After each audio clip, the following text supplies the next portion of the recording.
está falando em alimentação saudável, olha, a gente vai fazer aqui uma pauta super interessante e tem muita gente que eu tenho certeza que vai se identificar. Compulsão alimentar. Você conhece alguém que tem esse problema?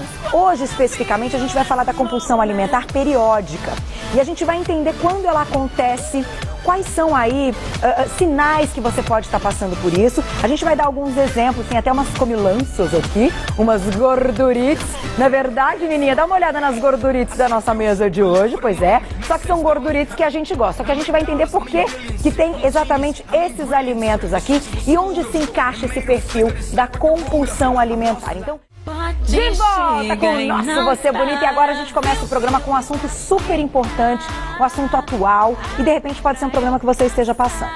Você já ouviu falar em compulsão alimentar? Bom, a gente vai tentar falar um pouquinho hoje sobre a compulsão alimentar periódica. A gente vai contar exemplos aí e claro que é importante que você se identifique. Quantas são as pessoas que estão passando pelo problema que não acham que estão passando pelo problema? E aí, quando vai perceber, tudo já está mais forte, mais agravado. E aí, claro que reverter esse processo pode ser muito mais difícil. Hoje a gente recebe pela primeira vez no Você Bonita a psiquiatra, a doutora Ana Clara Floresi. Seja bem-vinda. Tudo bem? Carol. Prazer em recebê-la. Fique à vontade, doutora, porque é o seguinte, esse assunto é um assunto que sempre quando a gente fala de assuntos parecidos aqui no Você Bonita, não só de compulsão alimentar, mas ligado à alimentação, é um assunto até polêmico, porque muita gente se identifica, inclusive chegam várias perguntas pelo Twitter, ao vivo, durante o programa, mas tem muita gente que está passando pelo problema que ignora, que não acha que isso está acontecendo. Então, até para que o pessoal de casa entenda, o que é a compulsão alimentar? Sim, compulsão alimentar é algo um pouco diferente do transtorno de comer, né, compulsivo, a compulsão alimentar periódica que a gente vai falar, imagino, adiante. Tá. Né? Então, compulsão alimentar é um comportamento alimentar que a gente encontra em alguns transtornos alimentares, tá? E como é que ele se caracteriza? Por uma ingesta excessiva de alimentos, uma quantidade muito exagerada de fato, tá? Muito além de que uma pessoa normal, nas mesmas condições, com as mesmas características, seria capaz de ingerir. Em um curtíssimo intervalo de tempo, no máximo em 2 horas. Somado a isso, precisa ter uma perda de controle no ato de se alimentar. Tá. Ok? Então, assim, de repente, como é que a gente vai explicar? A pessoa começa a comer um pouco de tudo, mastigar com muita coisa. Exatamente isso. Compulsão alimentar não é comer 2 bombons que está fora da dieta, né? Comer uma lasanha que você não estava planejando. É perder o controle mesmo. É descer a geladeira, misturar. Muitos pacientes escrevem que misturam doce salgado, quente e frio. Às vezes fazem até a alimentação de pé, que não dá tempo de sentar, não preparam o alimento. É a perda de controle, é o impulso alimentar, uma compulsão alimentar. E hoje a gente tem como explicar o que leva uma pessoa a ter essa compulsão alimentar? Olha, existem, para todos os transtornos alimentares, existe uma combinação de fatores, né? A gente fala que é multifatorial. Então, fatores genéticos, aprendizado na própria família, né? De comportamento, influências culturais. Ainda em psiquiatria, de forma geral, não se estabelece muitos fatores que levam a isso. O que eu posso te dizer existe uma impulsividade por trás disso, né? Por vezes a gente até apresenta não só apenas a impulsividade no ato de se alimentar, mas em outras áreas do funcionamento, né? E isso leva a essa compulsão. Eu vou fazer o seguinte, eu vou deixar uma perguntinha, vou dar um recado que é a seguinte. A gente está falando da compulsão alimentar, mas a gente vai explicar o que é compulsão alimentar periódica. O fato de ser periódica, não me responda agora. Sim. É muito diferente de uma compulsão alimentar não periódica, né? O que muda nesse paciente? Você já me conta, eu volto pra gente continuar. Olha, esse assunto é seríssimo, você pode mandar o seu Twitter. Voltamos para continuar o nosso assunto. E agora a doutora vai explicar qual é a diferença entre uma compulsão alimentar ou a compulsão alimentar periódica, que é o nosso assunto. A gente pode dizer que tem mais pacientes que se encaixam nessa compulsão alimentar periódica? Na realidade, assim, a compulsão é aquele comportamento que eu expliquei. Né? Na compulsão alimentar periódica, a gente está falando desse comportamento recorrente. Então, né, o paciente com um transtorno da compulsão alimentar periódica, que a gente vulgarmente conhecido não, mas a gente usa o termo de TCAP. Tá, TCAP. Exatamente. Ele vai ter esses comportamentos de comer compulsivos, que a gente já descreveu, tá? De uma forma recorrente, pelo menos uma vez por semana, por 3 meses. Tá? Então, se já se caracterizar dessa forma, uma vez por semana, 3 meses consecutivos, ele já é considerado uma compulsão alimentar periódica. Associado a uma importante angústia, tá? Relacionada a essa compulsão, tá? E na ausência de métodos para compensar a ingesta alimentar em excesso. Deu para entender? Sim, só que esse caso, ele sempre vem acompanhado, num segundo momento, por um arrependimento muito grande ou não? Essas pessoas acabam, enfim, deixando pra lá e nem se atentam aí que estão comendo em excesso. Não, a gente vê com muita frequência, né? Essa angústia tem que estar presente em todos os casos. Tá? Aquela sensação de ai, vou morrer, ai, tô muito triste, de desconforto, de incômodo, né? Uma síndrome do pânico, assim. Na realidade, é um sentimento negativo diante da falta de controle, da sensação de não ter controle no ato de se alimentar, tá? Mas a gente pode ver também uma sensação de culpa, um arrependimento, uma vergonha de si, tá? E ela pode estar presente associadamente a essa angústia. Agora, nesses casos, doutora, é claro que é muito importante que você procure ajuda, quem estiver se identificando com o assunto, porque é uma doença. Exatamente. Né? E tem que ser encarada como doença, e para uma doença a gente tem que pensar num tratamento. Qual o primeiro momento, né, após identificado, diagnosticado que esse paciente tem uma compulsão alimentar, o que deve ser feito? Porque eu acho que muitas pessoas, claro que querem ser ajudadas, mas que acabam se sabotando no meio do caminho, exatamente por continuarem sentindo essa angústia que você falou. Né? Uma depressão, de repente, né, acompanhada. E aí, como é o trabalho para começar esse tratamento? Tá, acho que se as pessoas se identificaram, né, com o que eu estou dizendo em relação a essa falta de controle alimentar, vale a pena procurar uma equipe médica. Você pode procurar, como a gente está falando de um transtorno mental, que é o transtorno da compulsão alimentar periódica, procurar o psiquiatra, né? O psiquiatra não vai lidar com esse caso sozinho, tá? É uma equipe multidisciplinar, então a gente trabalha o psiquiatra, a nutricionista, o terapeuta, né? E o tipo de terapia que a gente vê que tem um bom resultado é um tipo específico chamado de TCC. Não sei se já foi dito alguma coisa relacionada aqui. Não. Terapia cognitivo-comportamental, que é muito útil no tratamento desses casos. Agora, vou deixar outra perguntinha. A gente trouxe aqui alguns alimentos que estão, claro, servindo como exemplo. Queria que você me contasse por que você trouxe esses alimentos e quando há essa compulsão alimentar, se de fato é sempre uma compulsão por alimentos desse tipo. Porque às vezes a pessoa pode ter uma compulsão alimentar por, não sei, cenoura, pepino, tomate, não sei. Tem gente que pode ter, mas como aqui só tem guloseimas e coisinhas engordativas, quero entender um pouquinho mais se isso tem relação com a doença. Vou dar um recadinho e já volto. E olha, esse assunto é um assunto sério, é um assunto importante que a gente está falando, mas a gente gosta de tratar tudo de uma forma muito leve, né? Porque a pessoa já sabe que tem um problema, sabe que tem que procurar um tratamento, então se a gente fala de uma forma muito agressiva, é até ruim, né? Por isso que eu te perguntei da alimentação, que às vezes as pessoas em casa também podem se identificar com isso. Esse transtorno, ele vem acompanhado por uma compulsão de alimentos sempre muito calóricos, muito gordinhos? Tá, a gente sabe que esses episódios compulsivos, eles têm realmente uma preferência por alimentos calóricos, né? Isso não exclui a possibilidade do paciente ter uma compulsão por pepino, né? Eventualmente a gente vê.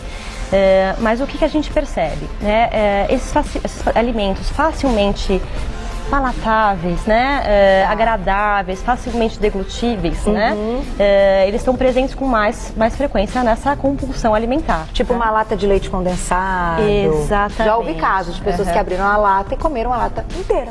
Exatamente. Ali, com a colher sem parar. É esquisito, né, gente? A lata é uma lata grande, é muito doce e a gente até estranha como a pessoa aguenta comer e nem se dá conta que está comendo uma lata inteira de leite condensado. Exatamente. Então são alimentos mais gordurosos, então é gordura, açúcar, pouquíssima proteína, pouca proteína, pouca fibra, né? Essa é a característica habitual que a gente vê nos alimentos que são ingeridos na compulsão alimentar. E hoje a gente consegue dizer se mais homens ou mais mulheres passam pelo problema? Sim, a gente tem uma frequência de 1,5 vezes maior nas mulheres em relação aos homens, tá? Mas esse transtorno alimentar é o transtorno alimentar que mais aproxima a frequência entre mulheres e homens. Quem sabe, por exemplo, falando de anorexia, bulimia, é 90% mais frequente, né? 90% mulheres, né? Mas esse transtorno alimentar a gente vê quase igual entre homens e mulheres. Olha que interessante. Agora, nas mulheres ele vem aí seguido por, de repente, as meninas, a bulimia, que a pessoa que força aí um vômito, isso aparece em muitos casos? Ou não? Lembra que eu falei do TCAP, da definição? Sim. Então tem que ter compulsão, angústia e ausência de método compensatório. Tá, se tiver o método, já não entra nesse. Já não é TCAP. E aí ele é então...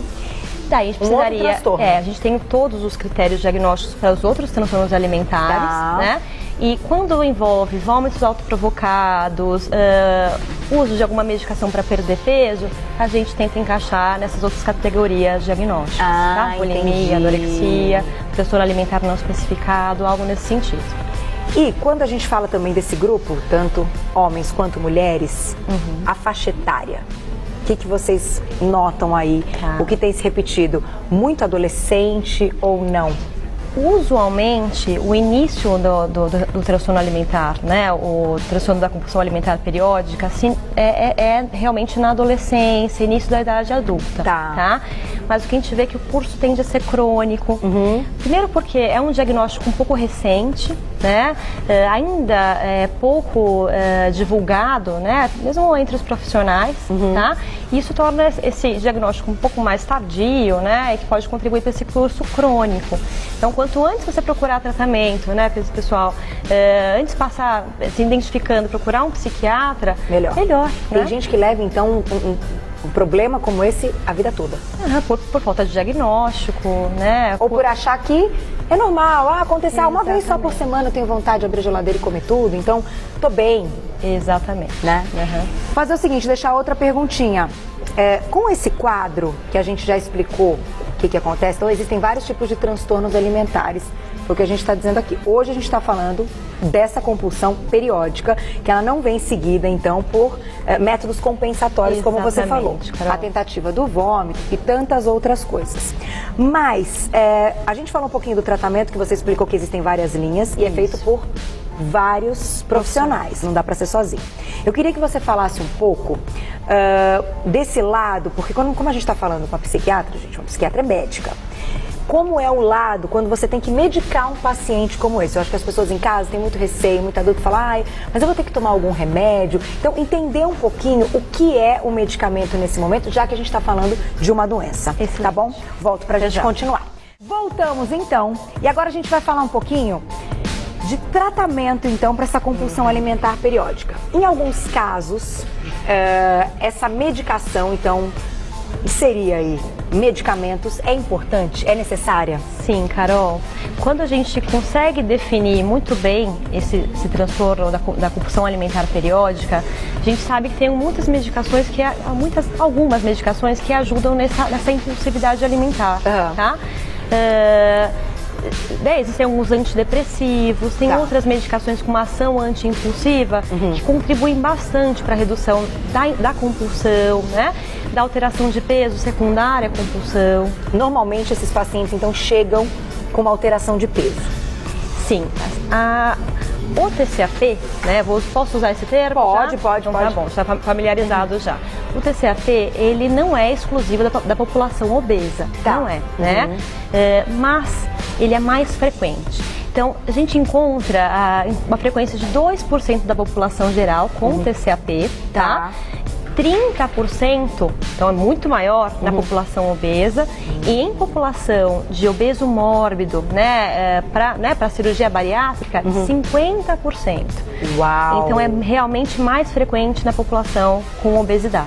Então, olha, já vendo aqui na minha cabeça, pacientes que hoje procuram a cirurgia bariátrica, já falamos aqui no programa algumas vezes, ou até que já passaram pela cirurgia, é bacana que ao mesmo tempo tenham um trabalho, então, com o psiquiatra.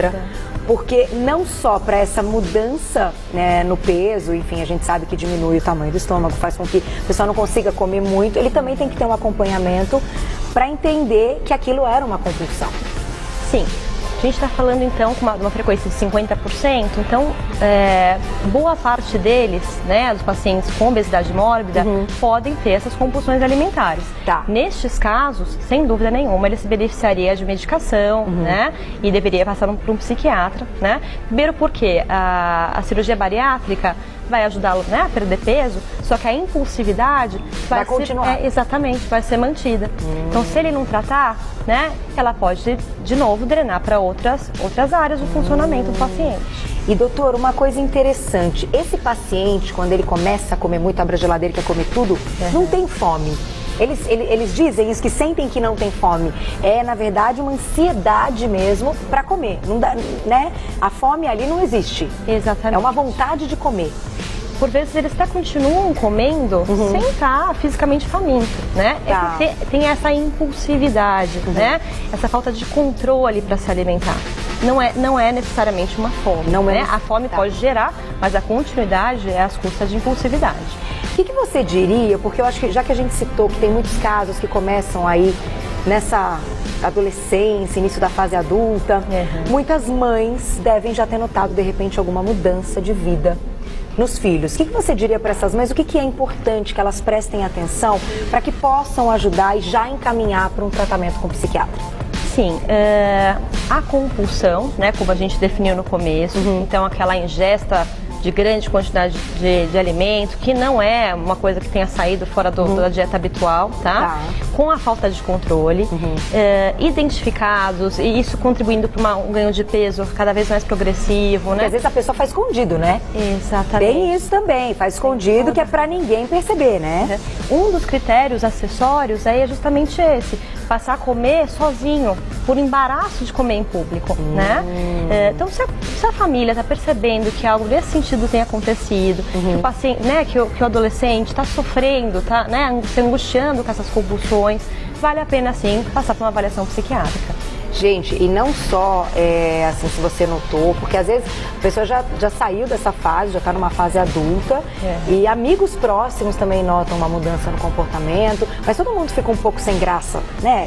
De falar, não vou invadir o espaço dessa pessoa, dizer que eu acho que ela está passando por um problema, mas sempre é melhor dizer, né? Porque dá para salvar vidas, porque é um problema que se você não trata futuramente, muita gente morre de compulsão, né? Acho que não é somente da compulsão, mas como a compulsão leva, né, pode levar à obesidade, a gente sabe que a obesidade, né, tem um monte de consequência em termos de saúde, né? Pode vir associado a aumento de pressão, diabetes, aumenta muito o risco cardiovascular e de fato pode levar à morte. Então, gente, muito sério o assunto, tenho certeza que muita gente se identificou. Eu tentei pegar mensagem aqui no Twitter, mas não sei se a internet não está 100% hoje, não consegui, peço desculpas para quem mandou. Às vezes acontece, vocês sabem que a gente conta com essa tecnologia, às vezes ela falha. Mas não se preocupem, quem quiser mandar e-mail, a gente encaminha para a doutora. Inclusive, eu vou deixar um e-mail de contato para quem quiser saber mais sobre o assunto. florese.psiquiatria@gmail.com florese.psiquiatria@gmail.com. Não deixe de procurar ajuda, é importantíssimo. No final dá tudo certo, como a doutora explicou, tudo bem planejado, com vários médicos envolvidos, vários profissionais. Você vai ver, o tratamento é muito bacana e depois você vai voltar a ter qualidade de vida de novo, sem esses excessos. E essa, cadê Lilzinha? Lilzinha? Deixa ninguém comer essas gordurices hoje, hein? Porque senão, ó, sai daqui, ó, não deixa meninos comer as gordurices. Doutora, obrigada, viu? Prazer recebê-la. Até a próxima. Obrigada.